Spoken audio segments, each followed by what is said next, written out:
Good evening, everyone. Thanks for coming out on such a wonderful evening. I think it's great. Saying.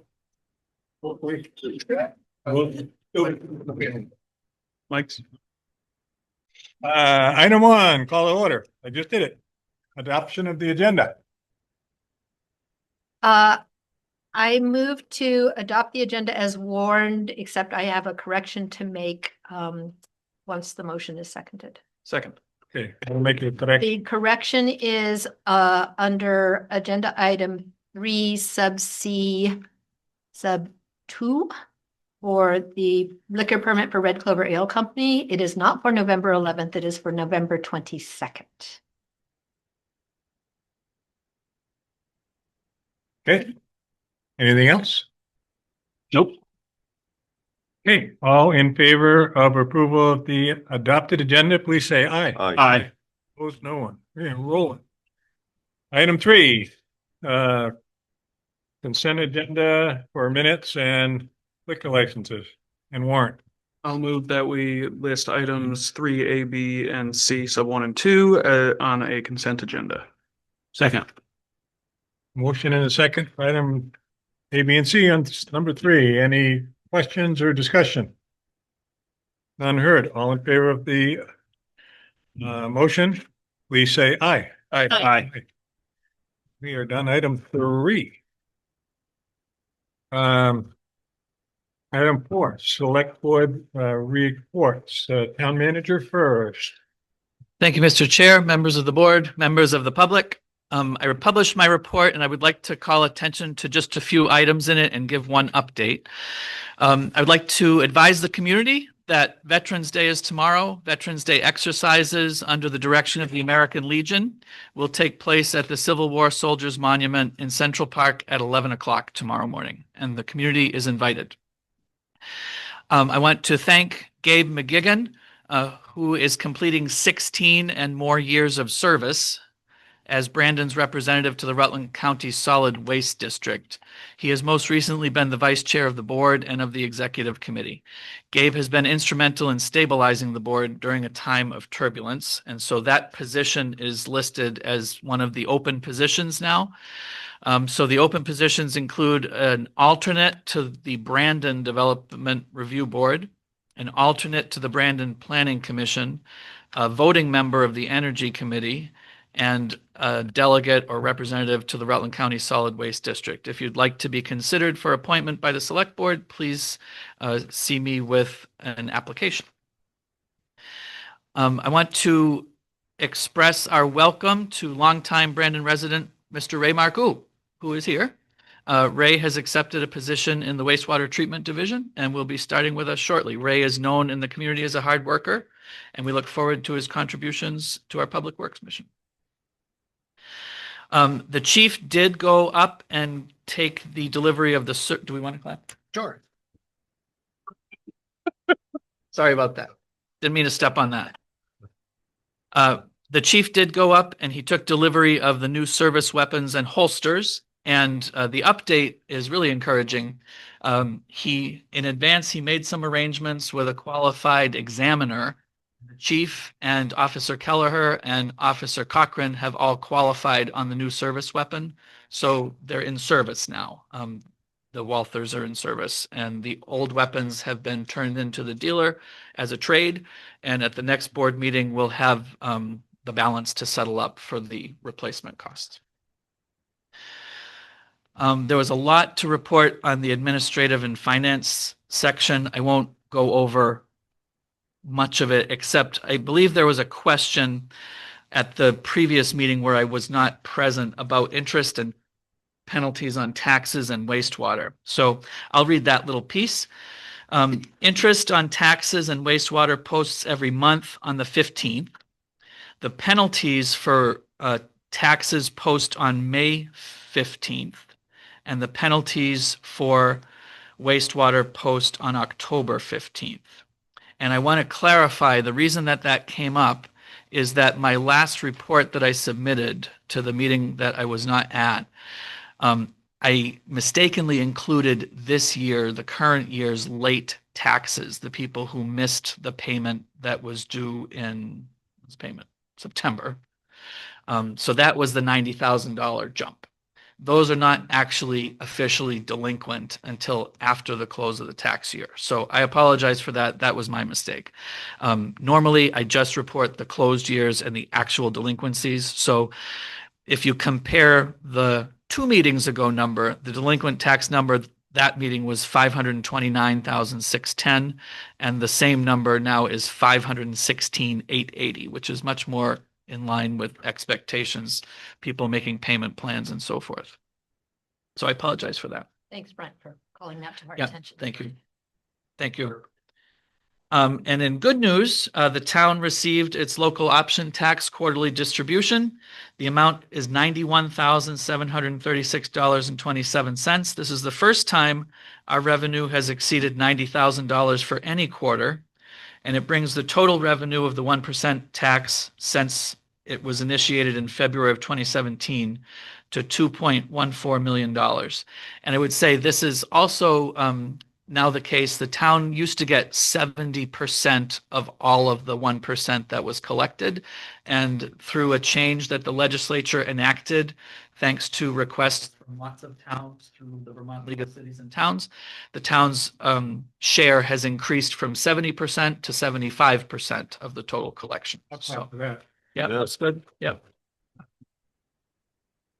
So that might be part of why that number is a little higher.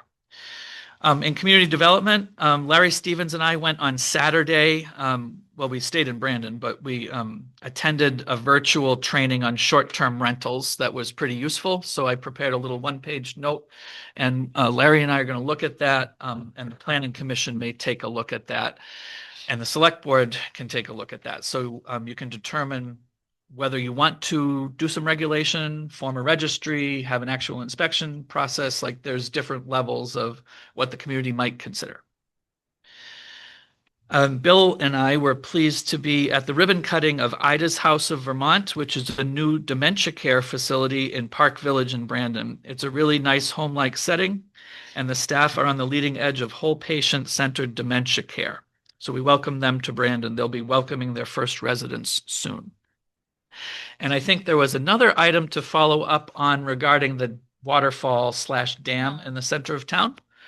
And so I reviewed the correspondence I had with the League of Cities and Towns about a year ago, and the state inspection forms. And so for everyone's information, the waterfall is formed by a dam that's owned by the town.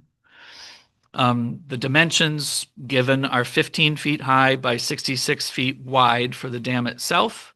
It's been in poor condition for every state inspection that it has received. It's holding back less than 1 acre of surface area, which would calculate to 3 acre-feet of water. And the hazard potential classification for the dam is listed as minimal in every inspection. So what basically they're saying is it's a dam that holds back some water. It's in very, very poor shape. And you've seen in the last couple months, there was that south corner of it has collapsed even further. But there's basically almost nothing being held back by the dam. There's a lot of sediment behind the dam. There never was a very wide pond behind the dam. It was always just kind of like hanging the river back to create some head pressure for the penstock when they were using that to make electricity. So the options that, the state at the time that we talked with them a year or so ago, they said there might be some money to remove the dam if we wanted to apply for that. There would be zero money to repair it or to cosmetically improve it, which were two of the other things we thought about. We did go out for a request for proposals to see if we could get a firm to come in and give us some ideas about what each of those methods would cost. And nobody responded to it. We can go out again if you want. In the meantime, we're kind of doing the do nothing approach, which means that if we don't do anything, if it all just went today, there would be a bunch of rocks at the bottom of what is now the waterfall. The silt and sediment would come out and kind of settle in at the bottom of Kennedy Park there. and the water would rush through the culvert and behind, around and under the town office. And I think it would be over in a matter of an hour. And we'd have the cascade, basically.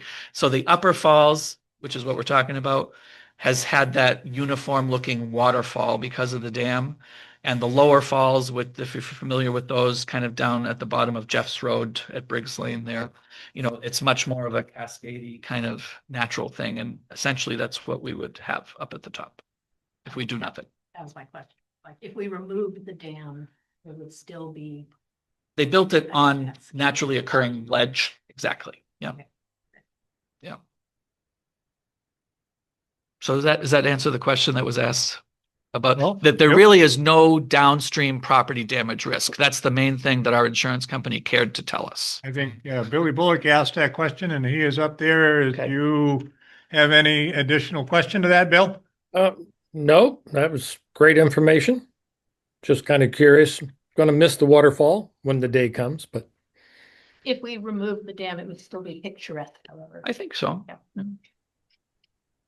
At the end of your report, Yes, thank you. questions for the town manager on his report? I want to state one thing. It's not really a question, but it's a identify. In your report, you put in there about receiving the final monies from the July 2023 flood Yeah. from the state, from FEMA and Right. the state. And people ask many times why we like to carry such a good reserve. And this is an example. This is a smaller scale at this time, but you know, we had to put money out in 2023 for Wagner Road, Birch Hill Road, and Newton Road repairs. And it's taken 2 years and 5 months or something like that to recoup all those funds. And that, Right. and that was a small scale event. Sometimes they're bigger. So that's kind of, to me, a highlight as to why we do what we do with But even at a small scale, it was still $250,000 tied up. $250 million. Yeah. Correct. Any other questions for the town manager on his report? Any questions from the public on the town manager on his report? Yep. Thanks for the clarification, Seth, on the. Yeah. I also asked last week on this, it showed the revenues as that we've already received tax revenues for the year. Yes. And we just made the second payment. So it shows that because as in municipal accounting, as soon as the taxes are billed, the revenue is booked. Gotcha. Yes. So I have the payments for 4 quarters Right. and that's why that is. Okay. Yeah. That makes sense.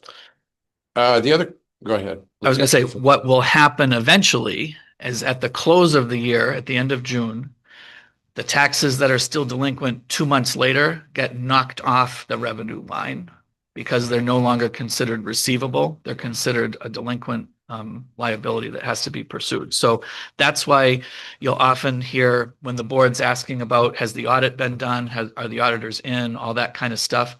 The auditors come in and they do what they can do, but to settle out the balance sheet and the general fund, you have to allow that window where people who are 2 months or less late can still clear their late payment because that affects the very top line of the. The other question I had was regarding this conversation about billing the water department Right, for services. right. And I noticed that in the warrant, we just paid them $26,000 and we have a bunch of delinquencies. Do we deduct the delinquent amounts from those payments that we make to them? We pay the fire district what the water connected customers actually pay to the town on the water. So we're only paying them What we get? what we actually collect, Gotcha. right? Yeah. Okay, and then we track the delinquency. We've tracked For them as well. delinquents. Okay, Yep. more time. Yep, Thank you. thank you. Additional questions for the town manager on his report? None heard. Moving on. Bill Moore. Thank you, Doug. This is my report for today, the 10th. The town is going to be working with a volunteer to assess the stage lighting situation upstairs to allow for more groups to use it without hiring a light technician. Winter planning continues with the addition of more programming that includes the opening up of youth wrestling, not resting, grades K through 6. The program will start with some option mat time starting in December and early January with the regular season practices beginning in late January. November 23rd is the Neshabie Golf Course will play host to the Neshabie Pie Gobbler Fun Run, a fundraiser for the Brandon Rec. This Sunday morning 3-mile race will also serve as a final race for the 20 youth who have been participating in the rejuvenated grades through 6 kids running club. Thank you in advance to Coach Katie Mack for stepping up to help grow this lifelong sport. December 13th, the Brandon Town Hall upstairs will host Energize for a holiday concert. The 7 p.m. start. It's a $5 admission at the door. Tickets for the January 7th Brandon Rec bus trip to see the Boston Celtics play the Denver Nuggets are still available. The Anthem Buddy tickets for youth ages 5 to 16 will allow the kids to stand in front of the players during the national anthem. Get yours today before they are gone. Brandon Idol contestant registration is opened. This 4-month-long singing competition sees budding singers move from karaoke to playing with a backing band. Someone will win $1,000. Tell your friends who like to sing. Also, in adding into the all our record registration information can be found at brandonrec.com. And just added today, there is a comedy class, a improv comedy class that Foley Brothers Brewery has been hosting, and they're going to have a showcase next Wednesday here at the town hall. I think with a 6:30 start, and come and check that out for people that have been taking this improv class with the Boston Comedy Club that's been coming up to do that with Foley Brothers. And that is my report. Question for Bill Moore from the board. Questions for Bill Moore from the public? No questions for Bill Moore. Thank you. Moving on, item 5. Consider traffic enforcement control with the Rutland County Sheriff's Department. Mr. Hopkins. Thank you, Mr. Chair, members of the board. So this is something that had been suggested by a board member to check out. Seems like a great idea. I checked it out with Chief Kachajian first. He reached out to the Rutland County Sheriff's Department to see whether they had staff sufficient to do this for Brandon. And what you have before you, the reason this wasn't in the packet is that the sheriff and I were working on this late last week, and even again this morning, there was a revision made. So what you have in front of you is the current kind of draft of this. And essentially what we're talking about is having the board consider inviting the Rutland County Sheriff's Department to come to Brandon for about 12 hours of traffic enforcement work per week for the period for a 6-month contract, which would start next Monday through May 15th. The rate is $80.50 an hour to include the deputy, the cruiser cost, and the court time for, when the ticket gets to the court level. It would total 312 hours during the life of the contract, and it would total $25,116, which if you look in the FY26, the current year budget, in the police department, we have a line called specials. And the budget line for specials is $25,000 and nothing has been expended. So this is a classic use of specials. It's when you're asking for officers from another department to assist your department or augment your department. So the concept is that this would allow some attention to be paid to traffic enforcement that our department has been detracted from paying attention to while they're working on very serious crimes and things of that nature. And it is something that would fit well into our budget and assist with some community concerns regarding quality of life issues. So I would offer it up to you for your consideration. So I know that when they are actually here depends a lot on deputy that is assigned and their usual schedule and what Rutland needs. But is it possible that it's, those 12 hours each week are kind of random, so people aren't like, oh, the sheriff's here, Monday, Wednesday, and Friday for 3 hours in the morning. Yep. So that's when we're not going to speed. But right, and the way that he has it in item 3 is that they'll present us a bi-weekly schedule that the sheriff's department will propose, and it will be approved by the town manager. So we'll certainly have the information kind of in every 2-week increments when what they're able to furnish. I think it's a fantastic idea. I think it's, It's because it was yours. I wasn't going to say that, You were just gonna say it was but fantastic. now I guess I can say that. But the one complaint we have heard from the public has been that we have not been able to do any traffic control and speed tickets while we're so shorthanded. And the number is in the budget in reality. And I think it makes a lot of sense. And I even question it ongoing, depending where we go in the future as we see how this goes. The sheriffs do not investigate crimes or whatever. If they see something, they contact someone, but they are basically an agency that does traffic control and serving warrants. So it's exactly what our police department is, as shorthanded as they are having a difficult time with right now. So those perfect use for them to be seen on our many streets that we have had people say that cars are going crazy on. So I'm in favor of it. We have public question up there. Question, but I imagine there'll be revenues involved too if they're writing tickets. So that'll offset some of the expense maybe.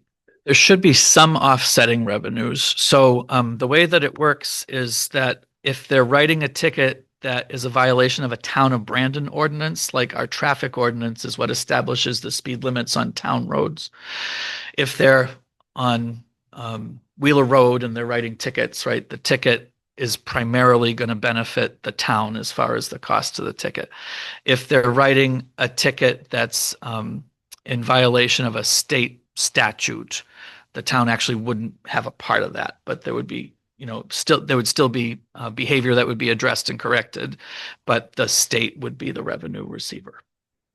And the sheriff's department retains some piece. It's not the town owned Route 7. Not the whole thing, just downtown, right? So you'll see these markers on 7 and 73 that say state highway begins, state highway ends, right? So like between those spots, it's the towns, and our traffic ordinance sets the speed limit. But outside those spots, like we had some questions about why does the speed limit change on Forestdale Road so much, right? Turns out that's not really the select board's determination, that's the state's determination. I have a I'd be question. curious to see what you can, if you have any say in the schedule. With what they propose. So I proposed certain things to them that I thought would be helpful, and he agreed that those would be helpful times. So I think they know what we're trying to accomplish. Okay. I know you had expressed concern about certain days, maybe needing. I think they're going to be super understanding. They do this for a lot of towns, and I think that they get the big picture. Jan had a question. Oh, sorry. That's okay. Yes, Have you thought it about, would be nice, Jan Coolidge. only because people can't hear you up there. I just want to know, is this just a Band-Aid until we get our whole police force back up? Or is this something you want to have forever? I would assume, Well, from my standpoint, it's a Band-Aid temporarily, and I guess if it was phenomenally successful, whether we use it longer term, but we are still a ways off from getting officers. I mean, we have a recruit that may start still in the background check area. Then if we're able to hire him, he would go to the academy next spring. He wouldn't be out of the academy until next Well, he would go to the academy in January and get out next spring. next spring, and then it'd be, so, it is, we're hoping to get our department back. And we do have another candidate for a lieutenant position who Lieutenant could start position. as early as next month. Yeah, so we're making headway. We haven't announced these two positions because they're not solid on the books right this minute. They're in the background check. We have offered the lieutenant a contract pending passing of the background check, and he is certified for Vermont. So we would not have to send that person off to the academy, and if that all goes the way it should, we could have him on the road by the 1st of December. And that could make a big difference for our department.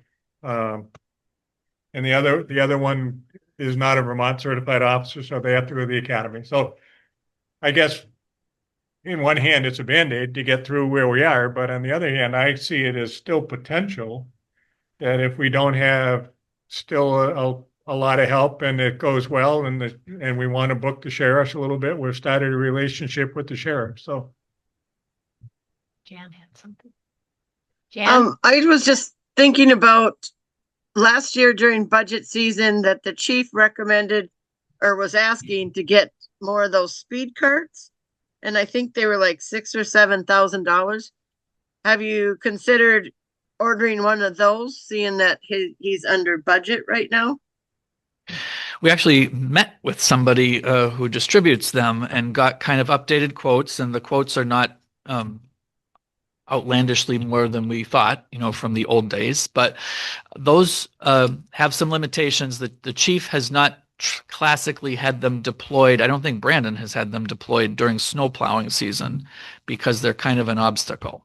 So they're not year-round useful here. Like what would be year-round useful would be like we have on Grove Street and Franklin Street, the permanent stationary radar signs. And those are a little bit more expensive, but we can consider that too.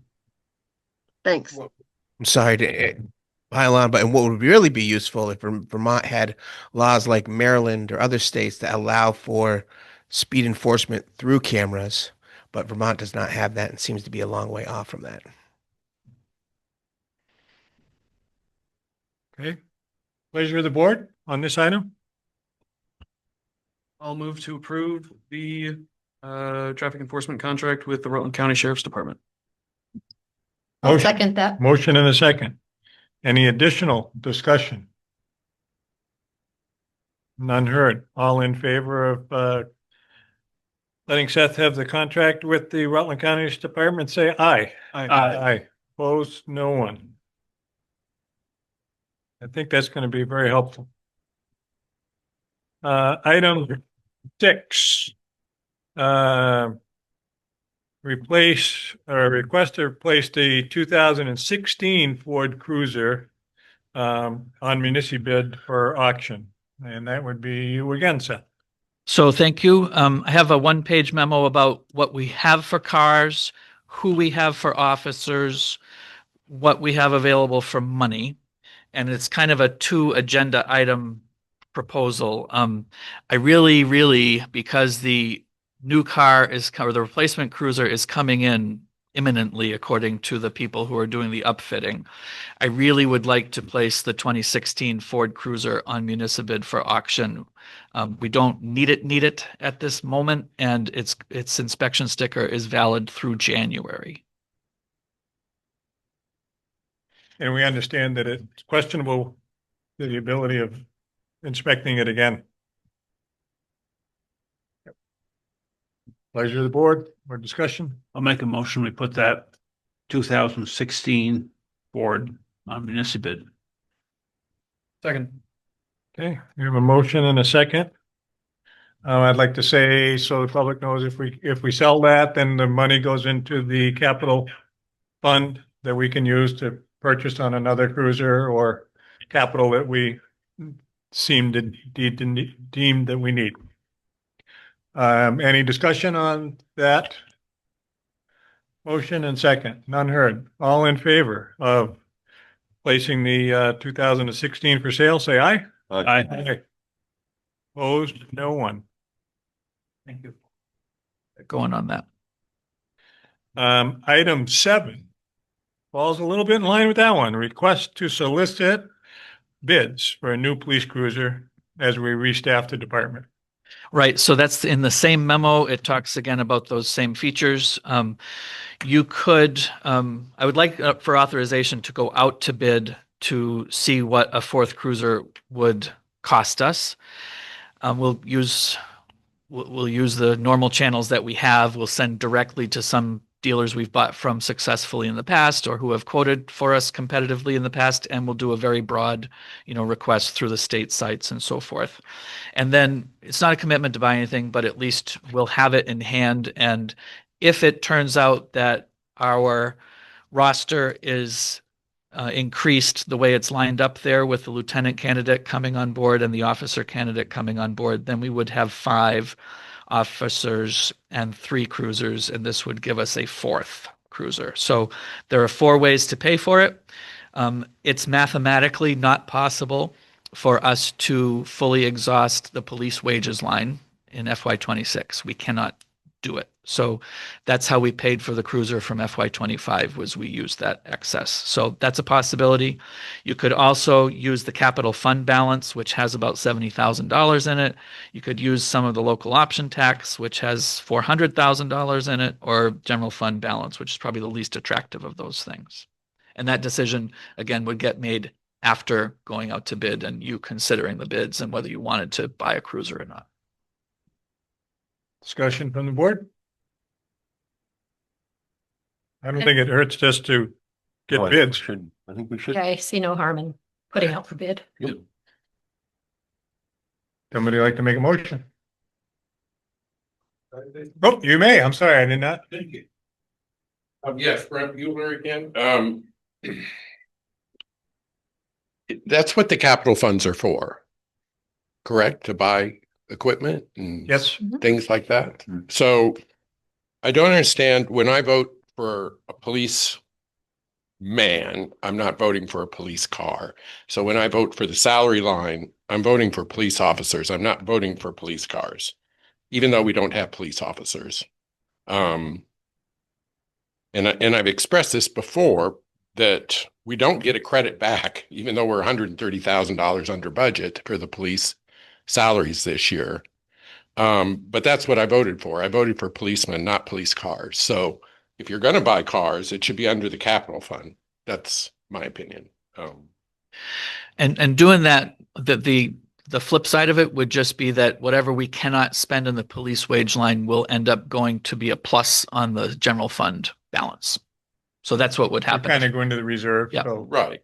in one hand is police money that's unspent on salary that could be funding a cruiser. So we're not asking for capital money, which the budget process we're have not asking for any additional money to go into the capital fund this year. And it would be, And I know you all are reluctant to give us tax credits for money's not spent. Like you did that one year for $100,000 because it seemed to create some confusion. Because it digs a hole for the next year.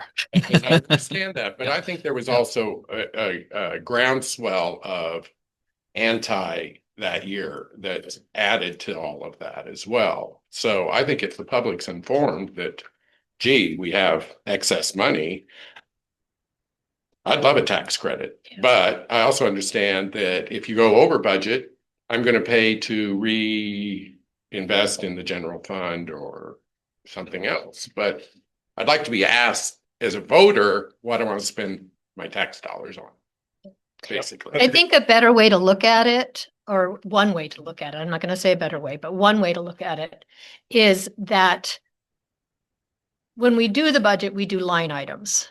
We do wages, we do this, but it's actually, there's an administrative budget, there's a highway budget, there's a police budget. And so the police budget, what was it last year, 900 something, is the total police budget. And the money in there, in the line items, is what we anticipate we're going to be spending it on.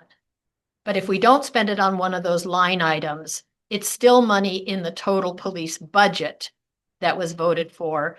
And so the choice to use that money that otherwise would just slush over into the general fund for a police item is actually more fiscally responsible than giving a kicker back to the voters.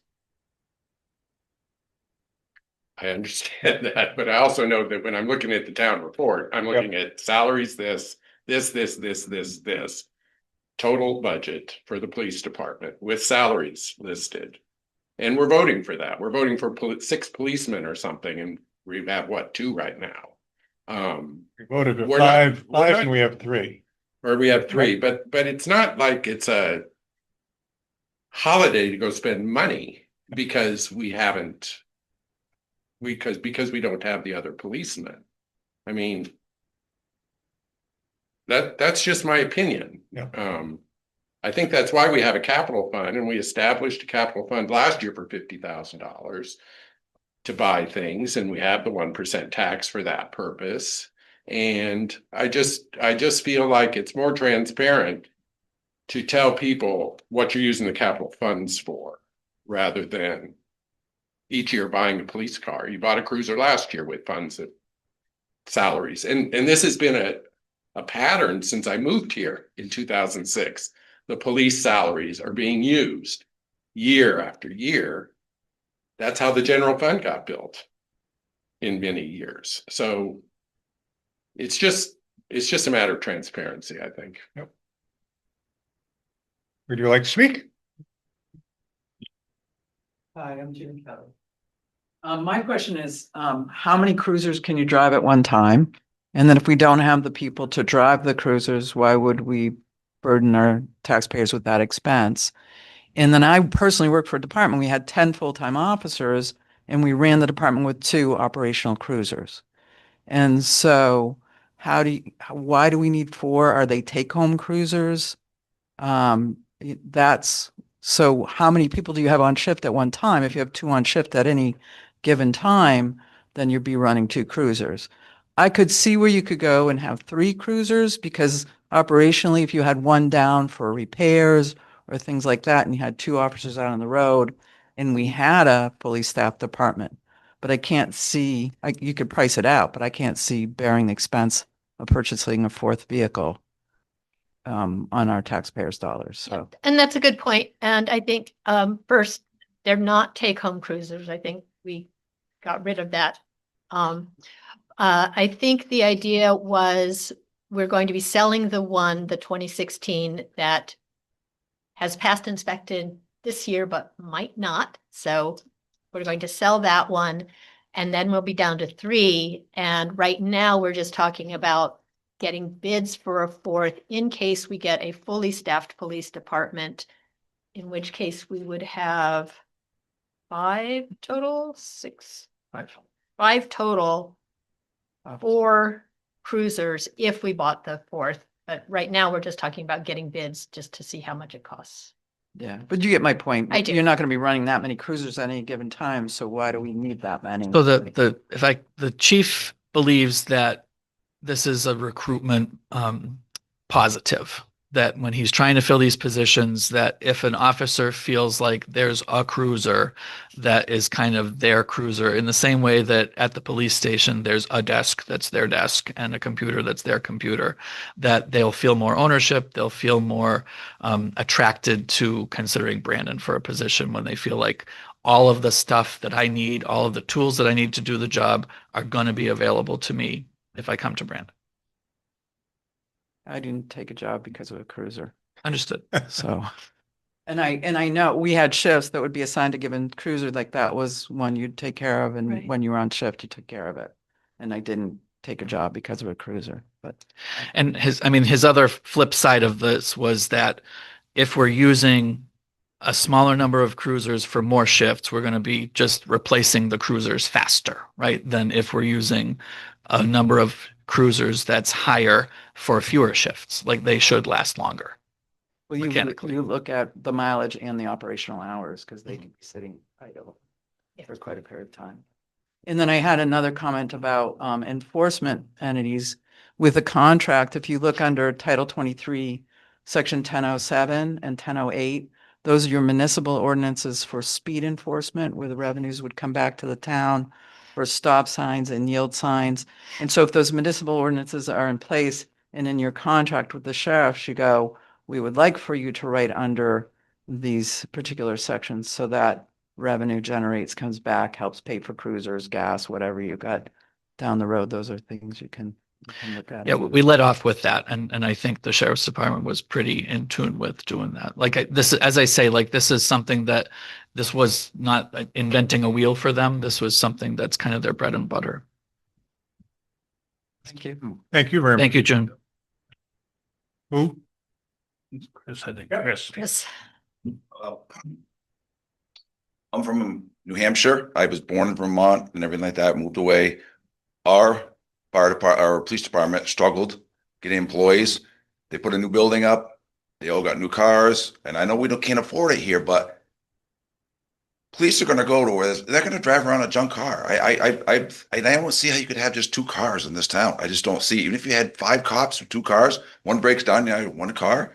I don't know. It seems to me that cops are gonna go where there's good equipment, a good place to go. I just can't understand why we can't spend the money on vehicles. I'm sorry. I know it's gonna cost a little bit more money, but I think you're gonna get better people. When they get better equipment, they're gonna get better people. That's what it is. I don't think we're gonna have to go to academies to get people. People want to come here if you have good equipment. That's my opinion though. thanks, Chris. Yeah, that's one of the potential ways of paying for it that's being discussed. And I know in our motion, we're not talking about paying for it. We're just talking about getting bids, but we are already in this budget year, $160,000 below the salary line of our police budget. So we could actually buy a car in cash and not increase future taxes for people. And that's why I think one of the reasons we want to look at it is between what you say and, I don't know what's right. We would be certainly down to the point that the oldest cruiser after the one is sold on Municibid is 5 years old. And so how long it's going to last, when we could get another one. That's a big question, when the best time to do it is. So we have a motion on the floor to allow the town manager or to instruct the town manager to get some bids that he can bring into us at a later date. So let's move that question on to all in favor of getting bids so that we can discuss it later. I think we need a motion. We need a motion. I thought we had a motion. Do we have a motion? On the first part, not Yeah. the second. I think we had a motion for No. number 6. We started to have a motion and then we got public comment, so we don't Ah. actually have a motion. Okay, so somebody want to make a motion? So moved. Motion to allow him to get bids. I'll second that. Now we have a motion. Any additional discussion up here? None heard. All in favor of instructing our town manager to get bids, say aye. Aye. Aye. Okay.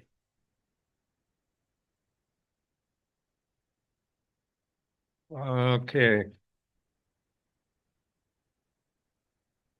Item 8. Consider allowable fees for public records requests beyond a half an hour of staff time. That would be Mr. Hopkins one more time. Thank you, Mr. Chair, members of the board. So there's another one-page memo in your packet about public records requests and what I have found out about what's allowable, what seems like a good practice, what's equitable. I do want to state for the record and for the community that the town of Brandon is totally committed, fully committed to reaffirming transparency and facilitating the public's access to all the records of its town government. We did have a recent public records request that was very broad in scope and took essentially 2 people a staff day, two different staff people a full day each. And so when a request comes in for something like, I want to know about, this set of bills that was paid, and that's something that takes up to a half an hour of time, this isn't what we're talking about, right? We're talking about something where somebody says, I want 5 years of X, all of the correspondence, blah, blah, blah, blah. And you have to kind of, what wound up happening is we had to create a public record that would give the answers that were requested. And we had to do that by researching all the stuff, pulling the documents, tabulating them. So the state allows for this. They understand that we're mandated to fulfill public records requests within a very short period of time. And the state understands that the staff members that we're taking away from their usual jobs to do this are, worth some money to do that, because there are jobs that are not getting done while we're filling public records requests. So I don't believe that the town needs its own public records policy. I think we can just kind of abide by the state statute, which is 1 VSA 315 to 320. And that's in the Selectboard handbook that each of you got when you were elected to office. I don't think we need an actual policy, but it would be useful if the board were to determine what is a reasonable amount of money to advise people that their public records requests could cost in terms of staff time. And again, I don't think it would be good for Brandon to create its own fee schedule. I suggest that you rely on the Secretary of State's uniform schedule of public record charges for state agencies as they publish it and update it from time to time. It'll be really readily available. It reflects their assessment of what staff time amounts to. And what they've got here is physically duplicating a record. After the first 30 minutes of physically duplicating records, 33 cents a minute. And I've got the hourly rate works out to be $19.80. That would not have applied in the one that we just filled out, because the requester did not request physical copies. She just wanted the information. So we sent it to her by email. The next one is probably where a lot of this would be from our previous one.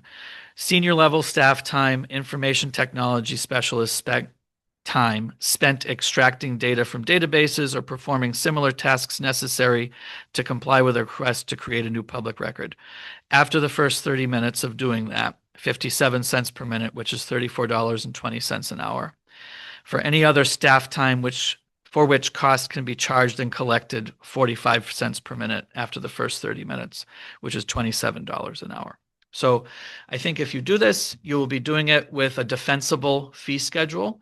And again, I would say, I don't know, the vast majority, I'd hate to put a percentage on it, but the vast majority of records requests are for a specific record, right? A birth certificate or a meeting record or a land record. Those would get filled entirely without a fee being charged. It's for very broad requests that end up taking more than a half an hour for somebody to assemble all the stuff. There's an allowable fee that can, and I will say that even these hourly costs would not reflect what we actually pay the person, because this is not, you're not allowed to make this a money-making venture, but you're allowed to recoup some of the costs of the labor. So I have a question. Yep. Since it's my understanding that we have not billed for this last record request. Right. Because I did not advise the requester that there might be a fee. I feel like at this point, the town hasn't had a policy or a fee schedule or anything in advance, and I felt obligated that we would fill the request without a fee and take the lesson that we ought to have something set up so that it's not arbitrary. But what you've determined, though, is that we don't have to have a policy because. I've determined, right. Right. Yes. And so I agree. would we not be within our rights to send a bill to this person?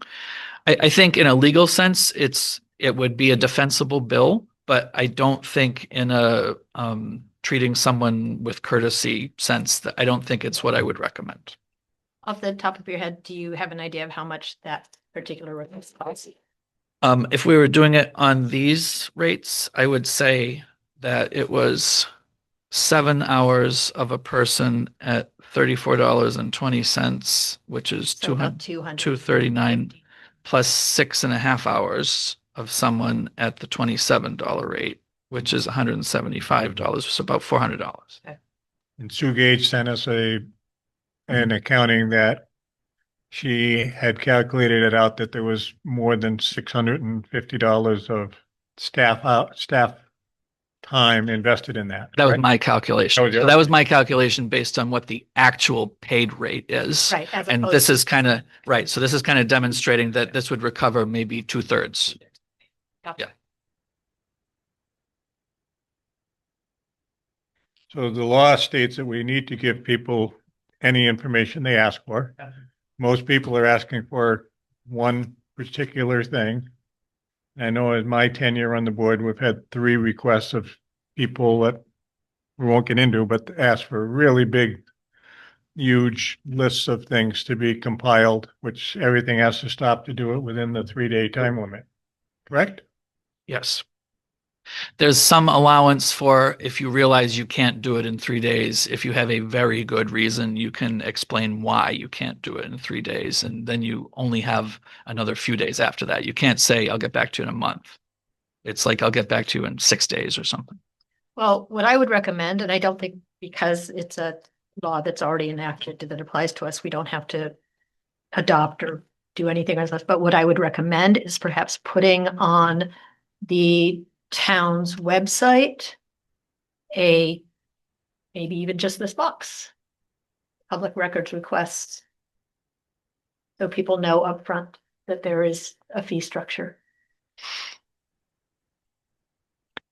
Would you like a? Maybe would it be smart to put a link to the Secretary of State's page so that as that gets updated, we wouldn't have to update. yeah. It would just keep pointing to the Yeah, new thing. maybe just, put a note that for public records requests, there is a fee structure and it can be found at this. After the first half hour. Exactly. Want a motion from the I board? would like a motion just so that it's the direction of the board. Would a board that'd be member like great. to make a motion? I will move that we officially adopt the fee schedule for public records requests following the first half hour as laid out in 1 VSA sub 316D. Second. Okay. Any discussion? Public want to make any comment on that? I knew you would, Brent. I just knew it. Would there be allowances for exceptions to this? I made a request once based on a right of way placed by VDOT on our property that a surveyor we hired could not find proof for. So VDOT insisted that it existed historically.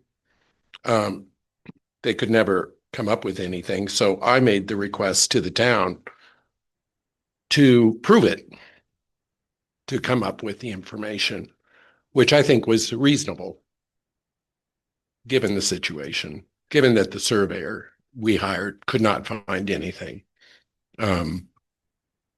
You all know what happened. So I would take the position that you weren't actually asking for a public record. You were asking for the town to demonstrate it's right. That's Right. correct. So I don't necessarily think it's, But I Yeah. did it through Yeah. a public record request because how else would I do it otherwise? Legally, it was the only avenue I knew to take I think you to could probably force send a them, demand to letter. force it. I would take that as a request that you needed to have filled whatever. No, and I was not alluding to you at all, Brandon, the ones that it. I just know of our experience, and it was VDOT's Yeah. really that caused it, not Yeah. necessarily the town of Brandon. But The ones that I'm alluding to are what I call fishing expeditions. right, Someone's no, got, I understand. an extra grind and they are just creating a bunch of paperwork to try to prove somebody did I something wrong. understand that. And then each case, nothing came of any of it because nothing was here, but we had to stop everything from moving forward in the town office and that Right. should come at an expense. I understand that. So So, if I but made to the answer request, you to can answer say- your question, like, can exceptions be made? I think with every policy the town has, there's discretion, and Okay. I think that, yes, there should be discretion, there should be reasonable discretion. And if the town manager's decision is not acceptable, I think it should be appealable to the select board. Like the select board can direct me to do a number of things. So if I make a decision that doesn't make sense, some of these decisions actually are going to be made by the town's custodian of records, which is the town clerk, not the town manager. The one that was made recently was actually records that was upstairs, not downstairs kinds of records, but All right, well, Yeah. I just, thank you. And I think it's a reasonable point when you're clearly acting in good faith. You shouldn't be penalized for doing that. So just, going forward with the understanding that we're gonna have some Gray area. Great, great. gray area, case by case, looking at things, making sure we're not There are always. hurting anyone. an Yeah. exception. Thing. Chair. Oh my God, it's a dead body. Okay, we ready to vote? No more public comment on that? Okay, all in favor of following the fee schedule as presented, say aye. Aye. Aye. Opposed, no one. And lastly, public comment and participation for items that are not on the agenda. Evidently, everything that needed to be discussed is on the agenda. Going once, going twice? Nobody on Zoom that wants to say anything? Motion to adjourn. Motion to adjourn. Second. All in favor? Aye.